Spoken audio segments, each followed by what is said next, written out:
Muy buenas noches, bienvenidos a su programa Adicciones. El día de hoy con un tema muy interesante, vamos a darle continuidad al programa de recuperación de los grupos de autoayuda. La vez pasada hicimos un paréntesis para ver las relaciones que se daban entre las parejas cuando una persona tiene una adicción y la codependencia de la otra pareja, y ahora vamos a darle continuidad al programa de recuperación. Como habíamos mencionado antes de salir del año pasado de vacaciones, habíamos visto el cuarto paso, y para hacer un pequeño recordatorio dijimos que era un paso por el cual la persona que estaba dentro del programa sin ningún temor hacía un inventario moral de sí mismo. Y ahora vamos a ver el quinto paso, que después de haber encontrado y de haberse visto en el espejo a través del cuarto paso de quién es, cuáles son es su problemática, cuántos pasiones, defectos de carácter o pecados capitales tiene, pues qué es lo que sigue para su recuperación. El día de hoy voy a contar con la presencia de la licenciada Águeda, ay, se me fue tu apellido, Calleja. Qué barbaridad, tanto tiempo y se me fue tu apellido, Águeda Calleja. ¿Cómo estás? Muy bien, Jesús, gracias. Y nuestro psicólogo de cabecera. Hola, buenas noches. Bien. Bueno, pues vamos a darle continuidad al programa de recuperación de los grupos de autoayuda, y este paso es muy interesante porque es la forma como se va a manifestar ante otro ser humano y ante la deidad, como cada quien le entienda, o poder superior, la naturaleza exacta de sus defectos de carácter. Entonces vamos a dar la palabra a la licenciada Águeda Calleja, quien nos va a dar una semblanza de lo que es el quinto paso. Posteriormente pediremos la opinión de la psicología acerca de qué beneficio tiene la persona al realizar este paso de los programas de autoayuda. Adelante, licenciada, ¿qué entendemos por quinto paso? ¿Cómo se realiza? Etcétera. Bueno, pues antes de nada saludar y buenas noches. Es un placer estar aquí de nuevo. Y comenzamos, el quinto paso es un paso muy necesario, todos son necesarios, pero tal vez es el paso que más personas se echan atrás, bien por vergüenza, bien por miedo, y sin embargo es muy necesario. Todos son necesarios, esto es como una escalera, todos los peldaños son necesarios, pero en este paso hay que hacer hincapié y hay que tener valentía. Las dos bases fundamentales, los pilares básicos de este paso son la honradez y la humildad. Uno tiene que ser honrado, ¿qué le ha ocurrido? Que anteriormente lo ha hecho en el cuarto paso, ha visto ya un inventario con sus partes positivas, sus partes menos positivas.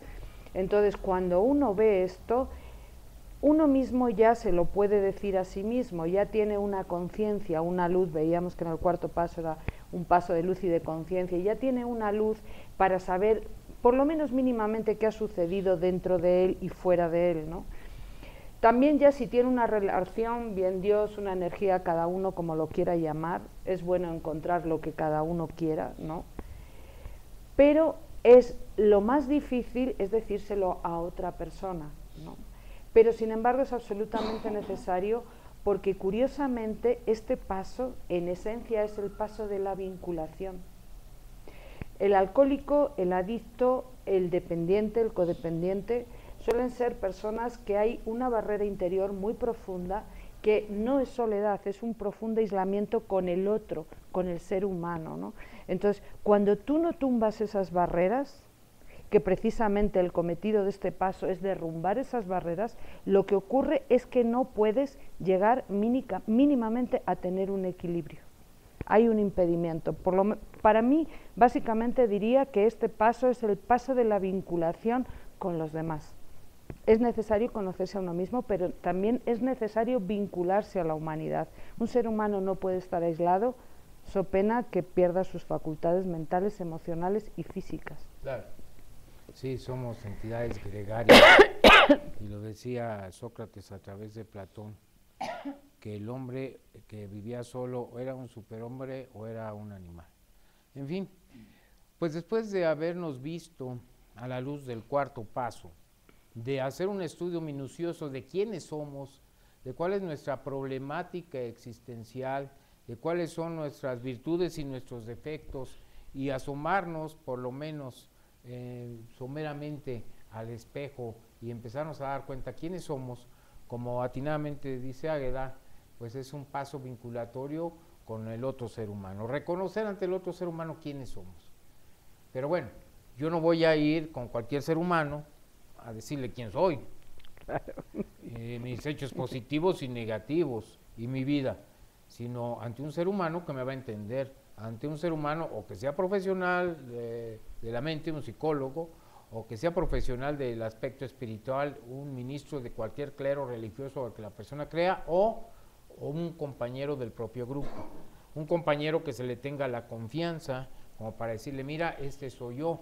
Y aquí sucede algo muy interesante, porque en muchas ocasiones el adicto va caminando por la vida sin darse cuenta que toda la problemática que trae encima, pues no es otra cosa más que situaciones que cualquier ser humano tiene.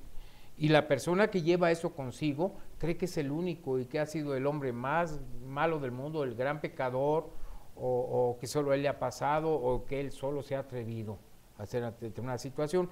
A la luz del quinto paso se da cuenta pues que somos seres humanos, que todos tenemos una problemática existencial, que cargamos con situaciones de carácter psicológico, maltrato, que hemos dañado a otras personas, etcétera, y que la otra persona también, y hay un puente de comprensión entre la persona que hace ese quinto paso con la que lo recibe. ¿Qué nos puede decir al respecto desde el punto de vista de la psicología, licenciado? Escoger cuidadosamente a la persona a quien le va alguien a confesar cosas. Me recuerda a cómo me fueron orientando, incluso a escoger a los profesores que tuve en la universidad. Para salir de esta cuestión de elegir a alguien que te puede enseñar algo, no por los rumores de pasillo, sino por la preparación que esta persona tenga, por las publicaciones, por su experiencia en el campo de la investigación. Entonces, creo que en este paso es muy importante quizás sí elegir cuidadosamente bajo la experiencia de la persona, porque puede que cierta corriente, ya sea de la psicología o religión, o quien en lugar de ayudarte, te quiera convertir a la religión a la que quizás ni te interese, ¿no? O sea, tú lo que quieres es resolver la situación que te está atormentando. Es algo por eso yo sí considero muy, muy pertinente. E incluso si alguien decide, ahora, yo hablaba de la universidad, si alguien decide ir a un psicólogo, quizás también convenga, o sea, que las personas se guíen por la experiencia que tiene, por los trabajos que ha hecho, no nada más por una cuestión, porque es lamentable que lo diga yo desde la situación de la psicología. Psicólogos hay en cada esquina, pero quizás entonces más bien dependa, y es una responsabilidad que tanto las personas que escuchan el quinto paso, como los psicólogos, como los psicoanalistas, estén en constante preparación, estén a nivel de la situación que se les puede presentar. Bien, podría ser aconsejable inclusive un psicólogo que sea perito en adicciones y que sepa más o menos cuál es la problemática de una persona que tenga adicciones. Sí, o un ministro religioso que también esté involucrado con lo que son los programas de recuperación, y esto me llega a la mente porque dentro de la historia de los grupos de Alcohólicos Anónimos, pues han tenido psiquiatras y psicólogos de primer nivel, como el caso del doctor Carl Gustav Jung, o del ministro, se me olvidó, Dublin, no tengo muy buen inglés, que fueron pilares dentro del proceso de recuperación de 3 millones a la fecha de alcohólicos en el mundo. Es el caso de Alcohólicos Anónimos. Si sumamos a adictos anónimos, comedores compulsivos, neuróticos anónimos, es una población tremendamente significativa y que sí ha dado resultados este quinto paso. Desde tu punto de vista, licenciada, ¿tú qué opinas? ¿Quién sería la persona idónea? ¿Cuál sería la función de este quinto paso? ¿Cómo se escogería a la persona con la recomendación que hace el licenciado Bruno? Yo creo que con prudencia, como has dicho muy bien, con prudencia. Si hay que esperar, hay que esperar. Y tomar una persona que sea confiable y que sea comprensiva y además esté preparada. pero en mi opinión es muy importante que sea confiable, ¿no? Como muy bien decías, cuando nosotros nos creemos que hemos hecho lo peor de lo peor, los seres humanos, ¿no? E intentamos guardarlo dentro de nosotros. No solamente los adictos, es parte de la condición humana, y sin embargo hay un dicho que dice: estás tan enfermo como secretos tienes. A lo largo de la humanidad se ha necesitado siempre esa figura, ¿no?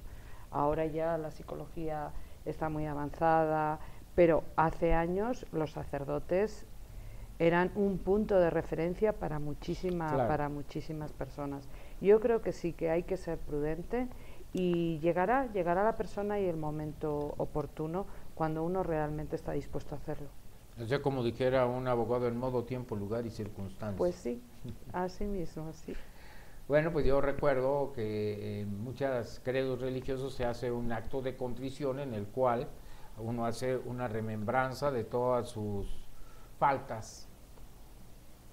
Después se hace una confesión, que en este caso sería el cuarto paso. Después vendría, más bien el quinto paso, y después venía una especie como de penitencia de no volver a pecar más, se dice, ¿no? Bueno, en aquella época cuando yo era niño sí se acostumbraba.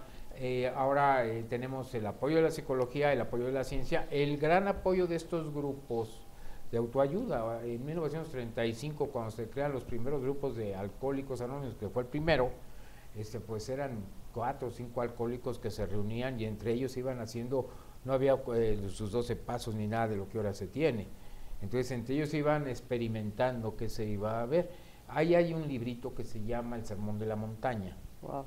De, ahorita no recuerdo el autor, Fox, que en donde era el libro de cabecera de los primeros alcohólicos, porque no había un programa de recuperación. Entonces dentro de ese librito pues se aconsejaba un poquito este quinto paso a su manera, ¿no?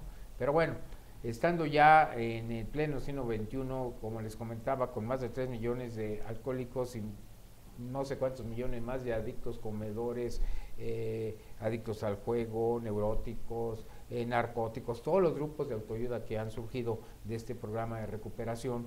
Bueno, pues el quinto paso es un paso en donde el ser humano, después de haberse enfrentado a sí mismo, empieza a rehabilitarse con la sociedad, rehabilitarse ante un poder superior y ante otro ser humano. Poder superior, cada quien lo entienda como quiera, porque los programas deben ser laicos, no son religiosos, no son políticos, entonces tendrá que ser ante un ser superior como cada quien lo entienda, o ante sí mismo si quiere, pero sí con el apoyo de otra persona. Se acostumbra mucho en estos grupos de recuperación que sea un compañero del propio grupo. Hay compañeros que tienen 20, 30, 40 años de estar en el programa y que son verdaderos doctos en la materia, que ya saben, sin que tengan un título académico, claro, ya saben más o menos cómo llevarse a cabo este quinto paso. ¿Qué satisfacción, qué puede encontrar la persona que tenga un problema de adicción al elaborar ese quinto paso, Águeda? Mira, antes decía que es un paso que vincula, ¿no? Te vincula con los demás, te vincula con el otro, y también es un paso de liberación. Y para mí también diría que es un paso que te equilibra. Cuando tú tienes algo metido dentro de tu mente, tú no puedes tener la objetividad que puede tener otra persona, que anteriormente hemos dicho que se escoge con prudencia. Entonces, cuando realmente ya tienes una persona adecuada, te va a poner en general las cosas en su medida, porque uno dentro de sí mismo o lo puede agrandar a extremos exagerados o lo puedes minimizar. Entonces hay que encontrar un término medio, y el otro, al ser objetivo, pues lo va a ver de una manera. O sea que por una parte se va a encontrar una liberación, pero por otra también se va a encontrar un equilibrio necesario, absolutamente necesario, para poder obrar de otra manera. Antes lo comentabas, ¿no? Era no volver a pecar, pero si tú realmente no tomas esa medida, no vas a tener una pauta adecuada, que es lo que realmente tienes que hacer. O sea, sabemos que esto no es así, pero hay otra pregunta: ¿cómo lo hago? Entonces, el otro o la otra, dependiendo de quién sea, va a tener una perspectiva diferente, que poco a poco va a hacer que tú tomes un camino más, bueno, aquí no sé si se dice, en el término medio está la virtud, ¿no? Claro. Entonces creo que es un paso con mucha riqueza, Una decisión aristotélica, el justo medio. Exactamente. ¿Verdad? Lo veía Aristóteles desde como 400 años antes de nuestra era. Santa Teresa de Ávila lo usaba muchísimo, también es una frase acuñada de ella. ¿Qué puede esperar una persona desde el punto de vista de la psicología cuando una persona hace un minucioso examen con valor, con honradez de sí mismo, para conocer quién soy? Porque de veras, hay ocasiones en que pues vamos por la vida, llegamos a edad adulta, llegamos inclusive a la vejez y no sabemos quiénes somos. Yo conozco personas, y me incluyo a veces, que digo, bueno, yo no sabía que tenía esto, o yo no sabía que podría reaccionar así. Entonces a veces no sabemos quiénes somos. Al enfrentarme a mí mismo, al confrontarme con quién soy, y después tener que hacer un acto de heroísmo, quizá, de humildad, de decirse al otro ser humano quién soy, ¿qué beneficio puede tener una mente disturbiada, una mente que ha sufrido, una mente que ha tenido una problemática de la adicción? ¿Qué liberación puede tener? Comentaba Águeda. La mayor que yo encuentro es precisamente el poder hacer reediciones o ediciones a las historias que llevamos atrás. Como, por ejemplo, no sé si recuerden estas cintas, los cassettes, que alguien no quería escuchar algo y lo cortaba y me refiero, es una reedición, es como editar algo, o sea, editar viejas creencias, ¿no? Ese es el mayor beneficio que se puede encontrar en este paso, por como lo veo, ¿no? Siendo realmente honestos. Pero para llegar a ser honesto con alguien, sí creo que sí es entonces pertinente ubicar a la persona adecuada, con la preparación adecuada. Para empezar se necesita honestidad al elaborar el cuarto paso, para que yo no me ponga estrellitas que no tengo, o que me ponga como una blanca paloma cuando estoy lleno de manchas, ¿no? Entonces ser un cuarto paso muy bien hecho, honesto conmigo mismo. Yo no me puedo engañar, yo puedo engañar a mi jefe, puedo engañar a mi familia, pero a mí mismo no me puedo engañar. Entonces si no hago una verdadera relación de quién soy, y después con ese valor, con esa certeza, con esa honradez, decírselo a otro ser humano, bueno, tiene que haber un beneficio. ¿Qué beneficio encontrarías? ¿Qué beneficio podrías decir que se podría dar? Tiene muchos beneficios.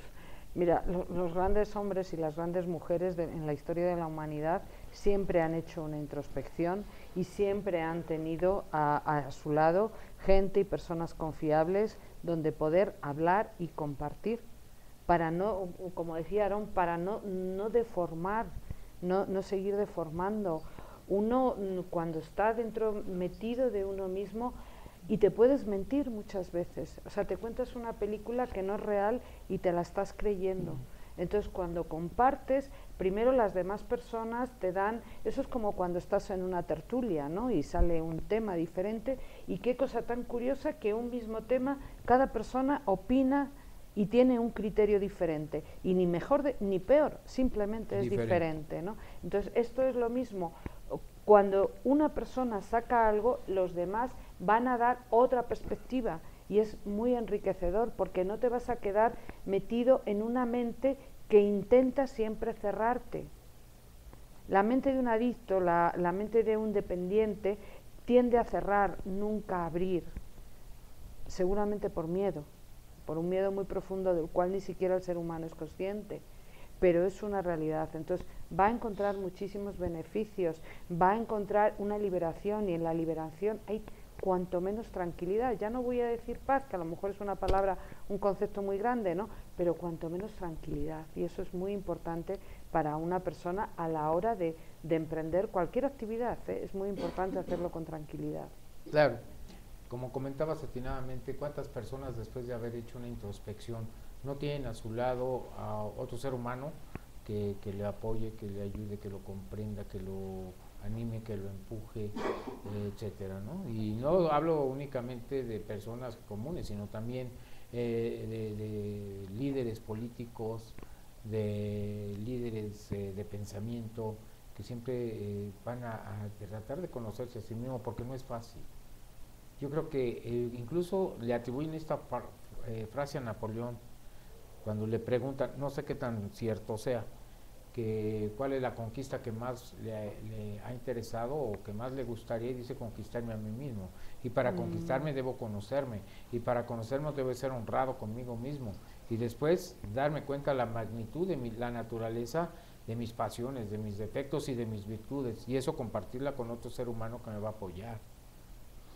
Ahora, ¿es aconsejable que ese ser humano forme parte de la familia, que sea la madre, la esposa, el hijo?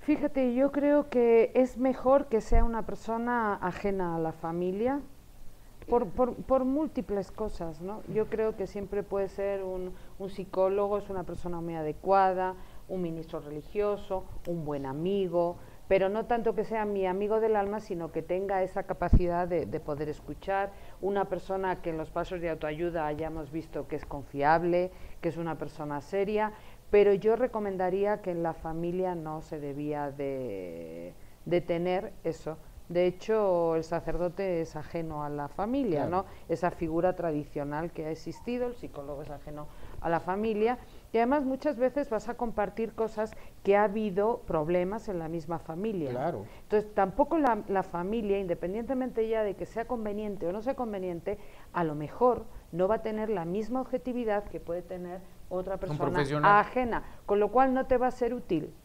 Si tu objetivo es liberarte, ser útil, tomar otra conducta, tomar otro camino, tal vez no es la familia las personas más adecuadas. No por nada, sino simplemente por esa afinidad, ese vínculo familiar, ¿no? Claro, y también porque pueden estar involucradas en mucho de la problemática del adicto, porque no podemos perder de vista que muchas veces la persona que tiene una adicción también tiene una serie de problemática existencial que van desde los padres hasta la pareja, hasta los hijos, hasta el socio, el jefe, bueno, muchas cosas, y que por eso se toma.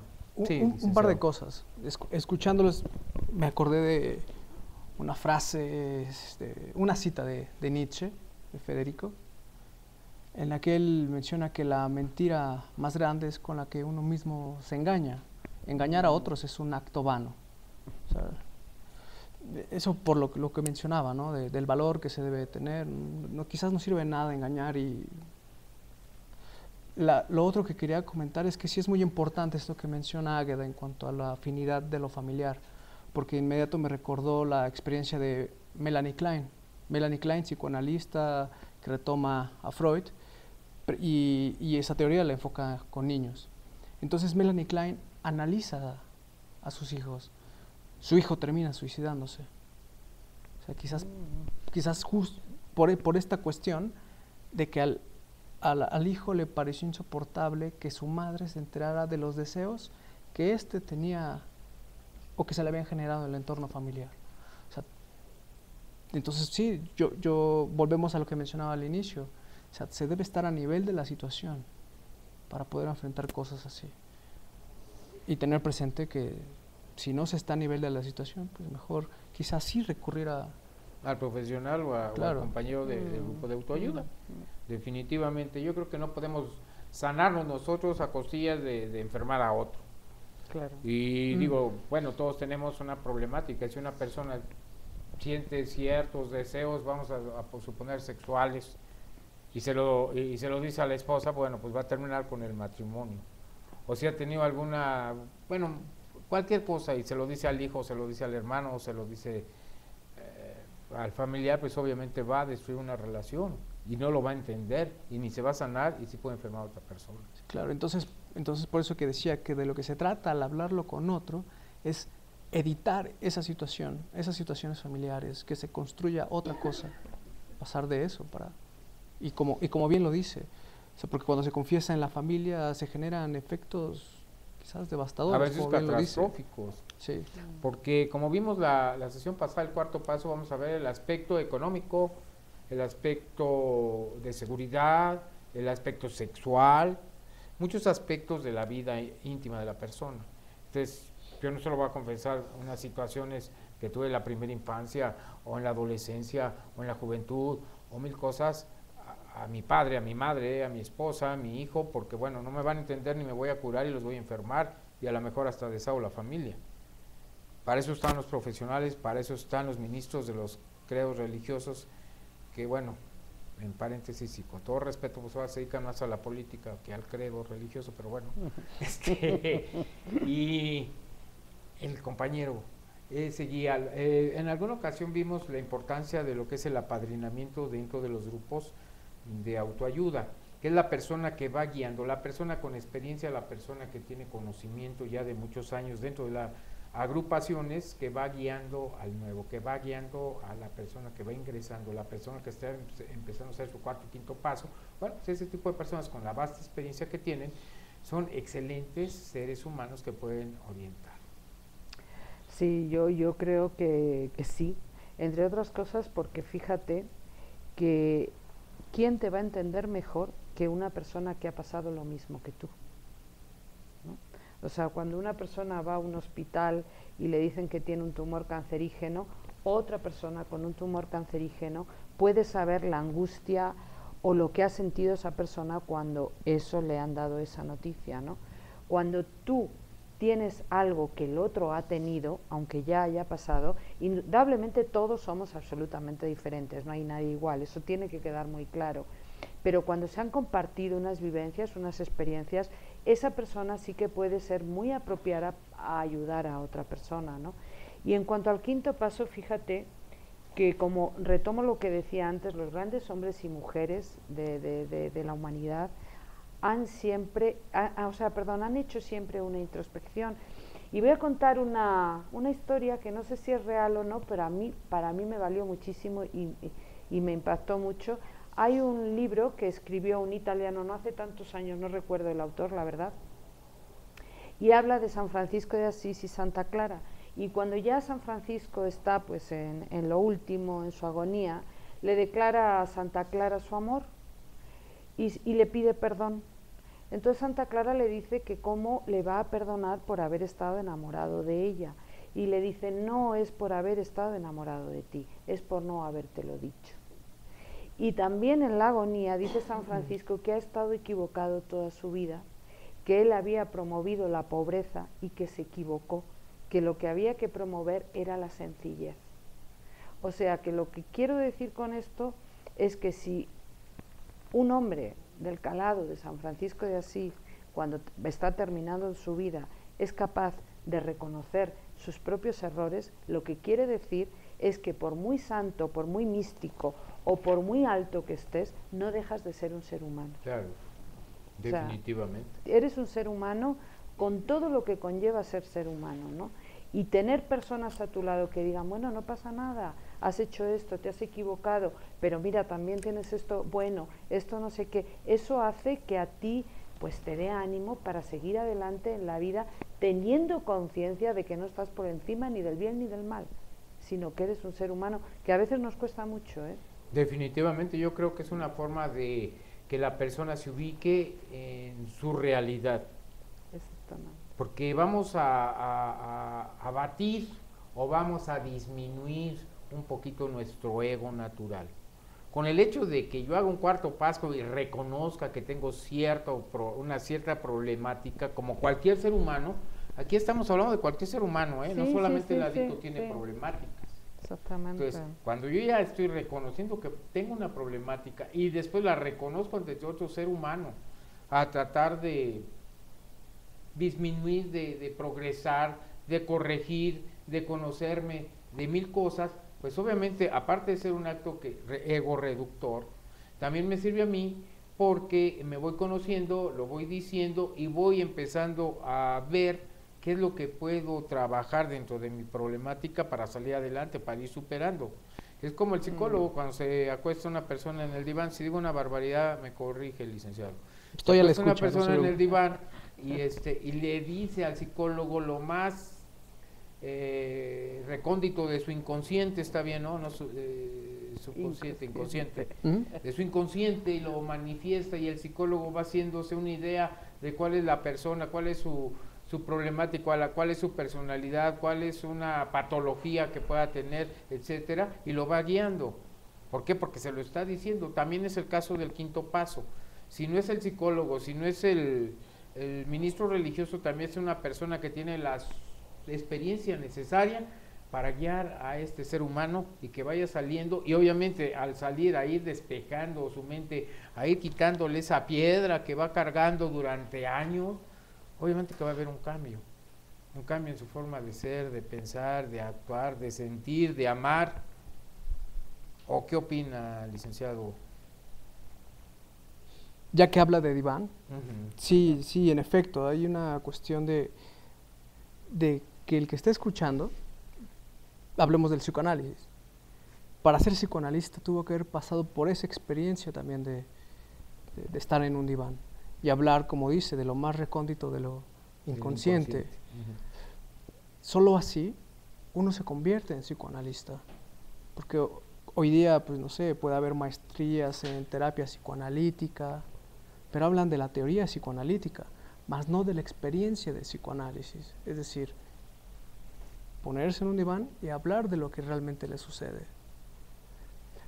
Con esto, hay una cuestión que me llama la atención, que se ha mencionado mucho, incluso desde el inicio, la cuestión de la humanidad, o del humano. A propósito, creo que cabe, ya que lo estamos hablando en las experiencias de diván, estaba viendo un video hace poco, unos días, en el que una mujer que estuvo en análisis con Jacques Lacan relata un evento, un sueño recurrente, y ella se despertaba a las 5 de la mañana. Entonces, a las 5 de la mañana, ella relaciona a las 5 de la mañana cuando presencia una escena en donde la Gestapo iba por los judíos, ¿no?, a sus casas. Entonces, este psicoanalista, ella recuerda, y lo relata perfectamente, dice que salta de su sillón y le hace una caricia en el rostro. Entonces esta mujer dice que esa caricia ella la ubica como un llamado a la humanidad. ¿Pero por qué? Porque en el francés Gestapo es un gesto de ternura, pero en la piel. O sea, el significante Gestapo, que en alemán, o más bien que lo que representaba la Gestapo, entonces él interviene y una caricia que le cura y le hace llamado a colocarse de nuevo y dar importancia a las cuestiones de lo humano. Entonces Gestapo es un gesto que le llama a ella a colocarse de nuevo en la situación de lo humano. Qué interesante y a la vez que contradictorio, ¿no? El gesto de humanidad, el gesto de sentir una caricia, una calidez del ser humano, a lo que se dedicaba la Gestapo. Claro, hay un cambio, como lo decía hace un momento, es una edición de la historia que permite pasar a otra cosa, ¿no? Claro, es una forma de, me corrige por favor, yo no soy psicólogo, soy abogado, de mecanismo de defensa hacia la situación traumática de ver cómo la Gestapo iba por los judíos y los tomaba prisioneros para llevarlos a los campos de concentración, y el término francés de una caricia, una delicadeza, una situación de humanidad. Gestapo. ¿Verdad? Qué interesante, ¿no? O sea, cómo trabaja la mente humana. Por eso yo soy de la idea que no debemos condenar a la persona que tiene la adicción, porque no sabemos qué es lo que lleve adentro. Y estos pasos de recuperación van a poner de manifiesto toda la problemática existencial del ser humano, o por lo menos parte de su problemática existencial, y algo que comentaba la licenciada Águeda, lo libera. Sí. Y entonces al sentirse liberado, obviamente va a tener un progreso mental, un progreso emocional, que va a verse reflejado en una conducta mejor. Quizá deje la adicción, quizá, porque el dejar de la adicción no es tanto el problema, sino un cambio de personalidad para que no vuelva a tener una situación tan difícil. Vamos a dar las conclusiones. Conclusiones, licenciado. Pues que este paso hay que darle adictos, dependientes y no adictos y no dependientes. Hay que hacer una introspección y después hay que cotejarlo o compartirlo con otra persona confiable, comprensiva, que nos dé una perspectiva diferente a la que podamos tener nosotros para abrirnos un nuevo y diferente camino. Un nuevo horizonte. Conclusiones, licenciado Aarón Bruno. Ok. Para concluir, sigo retomando esa cuestión de que mencionó Águeda en un inicio, a vincularse a la humanidad, porque justamente era una de las cosas que preparé para el programa, a propósito de leer a Melody Beattie, una mujer que escribe sobre su experiencia en los 12 pasos. Ella refiere que el quinto paso, ella lo ubica como el permiso para conectarse con lo humano, con el sentimiento. Entonces mi conclusión es, estoy de acuerdo con eso, porque justamente en nuestra época actual pareciera que vivimos la herencia de los campos de concentración, en donde lo humano queda borrado. Entonces, si hay un llamado a recuperar lo humano, pues adelante, ¿no? Ya sea en un diván, ya sea en un grupo de reflexión, pero el punto es recuperar eso, que el estado de excepción, ahí es donde usted sí me podría ayudar, el estado de excepción, que es un estado en donde vía el derecho algo queda excluido. Al parecer lo que queda excluido vía el derecho es la humanidad. Quizás convenga hablar de lo que nos sucede. Sería el camino al que nos lleva incluso el ejemplo que daba. Es un llamado a la humanidad. Bueno, pues interesantísimo este quinto paso, a nivel de que decimos un llamado a la humanidad, un llamado a la reflexión, a que nos demos cuenta que somos un todo de un mecanismo universal y que cada uno de nosotros tiene una función en el universo. Qué interesante. El hecho de liberarnos, de sentirnos otra vez incluidos en el mundo, pues algo fantástico. Yo creo que esto es lo que ha hecho que estos grupos de autoayuda, los que llevan el programa bien, los que llevan los principios rectores, pues den buenos resultados y hagan verdaderos milagros. Bueno, pues recapitulando, vimos en el primer paso una aceptación de una realidad del adicto. En el segundo paso vimos que únicamente un poder superior, que puede ser uno mismo, un poder superior a uno mismo, pero que está dentro de nosotros, puede devolvernos el sano juicio. Después poner nuestra vida y nuestra voluntad al cuidado de un ser supremo o poder superior, como cada quien lo entienda, sin que se vea religión. En el cuarto paso, el inventario moral que hacemos de todo, de lo que somos, lo que comentaba Águeda, lo que es quitar la mercancía que ya no sirve para poner nueva. Y después el quinto paso, esta liberación, este éxtasis que va a sentir la persona al liberar el inconsciente, al darse cuenta que forma parte del grupo humano y que no le está pasando algo diferente que no tenga también otro ser humano. Y los invito para que el próximo lunes sigamos con el programa de recuperación, que viene el sexto paso, y les espero el próximo lunes a las 8 de la noche en su programa Adicciones. Muchas gracias.